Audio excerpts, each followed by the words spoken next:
What lengths would you go to keep a relationship alive? Did love ever make you feel crazy? So crazy you would abuse, torture, and murder your own child? The old adage, love is a drug, may ring true in this case. In this week's episode, we'll dive into the case of Candice Diaz, who, along with her boyfriend, Brad Fields, was found guilty of the murder of her 4-year-old daughter, Gabby Barrett. Warning that this crime involves harm to a child in horrific detail. Candice Diaz was born in 1994 in Kentucky to mother Royna Diaz. Unfortunately, a rough childhood awaited her. When she was just 4 years old, while staying with her grandmother, she suffered severe burns all over her body from a fire that broke out in the house. Her mother and grandmother were charged with second-degree criminal abuse and sent to jail. Candice had to have many surgeries from her injuries. Candice was placed in the custody of a family member, Cynthia Diaz, who filed for custody when Candice was 7, citing that her biological mother had provided no support and had almost no contact with Candice for close to 2 years. Candice's father, Timothy Mullins, was also incarcerated, which means he too was not really a part of his daughter's life. At one point, he filed a petition to fight for Candice's custody, but then let that drop. He never financially provided for his daughter either. This is the last of any reporting of any information on Candice's biological parents. By all accounts, Cynthia cared for and raised Candice in a safe, comfortable household. However, Candice's poor life choices would come to surface as an adult, eventually costing her the ultimate price. At some point in Candice's upbringing, Cynthia and Candice moved to Michigan from Kentucky. When she was 21, Candice and her then-boyfriend, Kyle Barrett, had a baby. On July 3, 2013, Gabrielle Renee Barrett, known to family and friends as Gabby, was welcomed into this world. Their relationship didn't last though, and Kyle left when Gabby was around 4 months old. In early 2015, when Gabby was 18 months old, Candice started seeing a new guy, Brad Edward Fields, who was 4 years her senior. Around this time, Candice moved in with Brad to a trailer park in Belleville, Michigan. Gabby was left in Cynthia's care, who was said to be a good provider, like she had been for Candice. But when Gabby turned 4, Cynthia was unable to enroll her in school as she wasn't her legal guardian. So Gabby went to live with her mother and Brad in his trailer home. This seems to be where trouble began. In 2016, Candice called 911 after fleeing from the trailer, alleging that Brad had punched her in the face, shot the family dog, shot himself in the leg, and threatened to shoot her. When police arrived at the trailer, the conditions were abhorrent. Flies were everywhere, a stench from rotting food permeated the space, dirty dishes overflowed in the sink, and dog excrement was found in multiple spots in the house. There was blood all over the floor, and cops found, among other suspect and not child-friendly things, a taser, guns, paraphernalia throughout the home. Brad was arrested, but 3 days later, Candice went to the police station to ask for his charges to be dropped, saying he was schizophrenic and off his meds, and even took responsibility for the guns.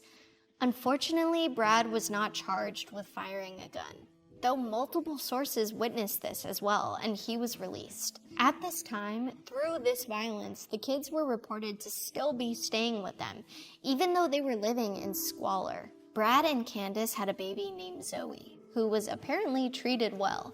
Sadly, this was not the case with Candice's older daughter, Gabby. Although she had been potty trained by 18 months, according to Cynthia, her previous guardian, she would sometimes have bathroom accidents, as 4-year-olds commonly do.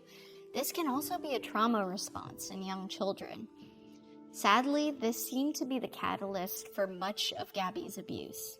Being smacked in the face, forced into ice baths, given Adderall despite having negative side effects, being shanked with a fork, and forced to wear nothing but a trash bag and sleep on the cold floor were just some of the horrific treatments that Gabby went through at the hands of Brad and Candice. Much of this the couple documented on a Facebook group. At the end of 2017, the couple posted a Happy New Year announcement holding baby Zoe, blatantly leaving Gabby out of the family photo. On January 1st, 2018, Gabby was forced into a scalding bathtub where police documented finding melted human flesh in the drain. Gabby became unresponsive, and Candice called her adopted mother, Cynthia, instead of 911. Cynthia immediately made the 30-minute commute to the trailer, where she found Gabby unresponsive on the bathroom floor, with Brad doing CPR before Cynthia took over. When authorities got there, they rushed Gabby to St. Joseph Mercy Hospital, Ann Arbor, but she was pronounced dead there. Her cause of death was listed as septic shock and battered child syndrome, the manner being homicide. During the trial, Cynthia claimed there was no water in the bathroom and that no one at the home, including Gabby, appeared to be wet. According to Candice, Gabby loved taking baths, sometimes playing in the water for more than an hour, and would even sneak into the bathroom and draw her own bath. On this occasion, Candice said she had run a lukewarm bath for her daughter, then went to make pancakes, leaving Gabby unsupervised in the tub. When she came back into the bathroom, Gabby was unresponsive and face up in the water, submerged just to her nose before she pulled Gabby out of the tub before throwing up. However, when authorities arrived, in accordance with Cynthia's later testimony, no one was wet at all, except a little dampness in Gabby's hair. Candice's story didn't seem to check out though, as Gabby didn't have any pruning on her fingers. There were no signs of vomit in the bathroom or any water in Gabby's lungs when she was intubated in the ambulance. While Candice rode with Gabby in the ambulance, she and Brad texted damning messages that would later be discovered when their phones were confiscated. They both said they thought they were probably going to jail, and Candice told Brad to get rid of everything. The list of injuries Gabby's poor little body suffered were astounding. She had burn marks on her body that appeared to be in varying degrees of healing, as some were past the scabbing stage. She had lacerations and bruises all over her body, and the severe burns were on her legs from the knee down, on her buttocks, posterior to both elbows, according to a Michigan Department of Health and Human Services report. Another report stated that the little girl was so badly scalded, one of her big toes fell off her body. As mentioned earlier, Michigan State Police investigators found a large amount of melted skin in the bathtub drain, according to testimony in the case. Contusions in her scalp implied her hair had been forcibly ripped out in places. She also had lice. Her teeth were in varying stages of decay, and she was malnourished. There was also evidence that she had been suffocated. There were no signs of drowning, as was implied by Candice's initial statement. A warrant for Brad and Candice's arrest was released 2 days after Gabby's death, but in an implied sign of guilt, the couple had fled the state. They were found and arrested in Georgia, near the Florida border, a few days later. Brad said the whole thing was a misunderstanding, and they were heading back to Michigan to turn themselves in. During their arrests, Candice told state officials she was diagnosed with bipolar disorder, post-traumatic stress disorder, depression, and anxiety. Brad said he has been diagnosed with schizoaffective disorder, social anxiety, agoraphobia, and post-traumatic stress disorder.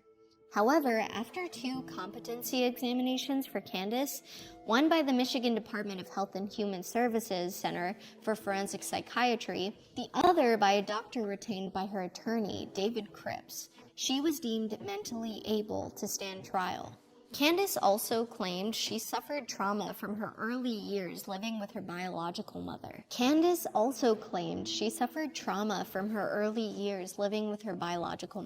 But Wayne County Circuit Court Judge Vonda Evans said, "While that is damaging, it's no excuse for becoming a predator." Judge Evans went on to say, "Your beautiful daughter, Gabby, was a sacrifice you gave that Brad to fulfill his sick and demonic sense of love and control. You and that monster systematically destroyed this beautiful child's spirit, body, but never her soul. You allowed him to put your child in a garbage bag when she wet herself to give her drink. Your response was, Brad beat her What crime could this precious child commit that would cause such severe punishment? None. You were more concerned about feeding Brad than your own child. She concluded by saying that in her 21 years on the bench, she had never seen that kind of abuse inflicted upon one's own child. Brad was charged with first-degree felony homicide, second-degree homicide, torture, and first-degree CA. His defense team argued that he was not involved with the abuse to Gabby, but his text messages to Candice proved otherwise. On October 9th, 2018, Brad was found guilty and sentenced to life in prison.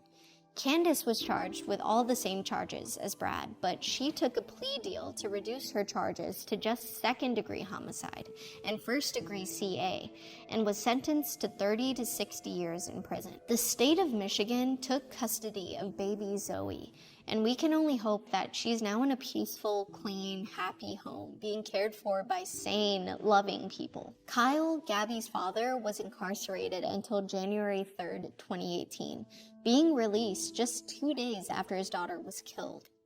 The last time he saw her, he got to give her a hug and tell her he loved her.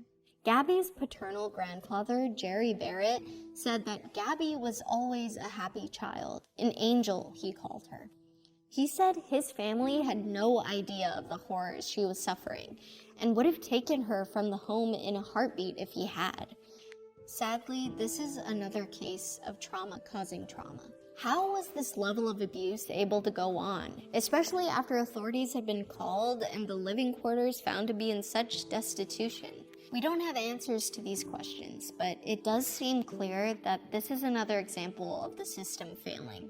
There are no excuses to justify Gabrielle Renee Barrett's abuse and murder. The sadistic cruelty she was subjected to is unthinkable for any human, especially a child. But hopefully awareness gained through her story will protect children in similar situations moving forward. One can only hope. That's it for this week's episode. Thanks as always for tuning in, subscribing, sharing, and liking.